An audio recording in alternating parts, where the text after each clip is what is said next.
gonna cook a meal. Welcome to Fright Factory. Fright Factory is a haunted warehouse found on the 2200 block of South Swanson Street.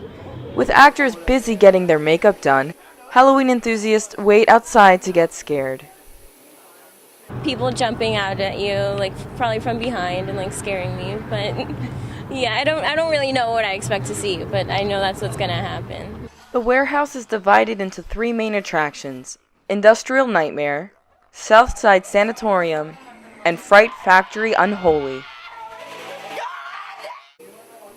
Fright Factory isn't as interactive as other haunted houses. We are actor driven, so we rely on how great our actors are. Not that our props and everything else isn't good or great, but we rely on not touching anybody to scare them. We feel as though if you have to touch somebody, then that's you're defeating the purpose. We want to scare you without touching you. Good news for Temple students. Showing your ID at the door gets you $5 off the ticketed price. Reporting for Temple Update, I'm Nina Sicurello.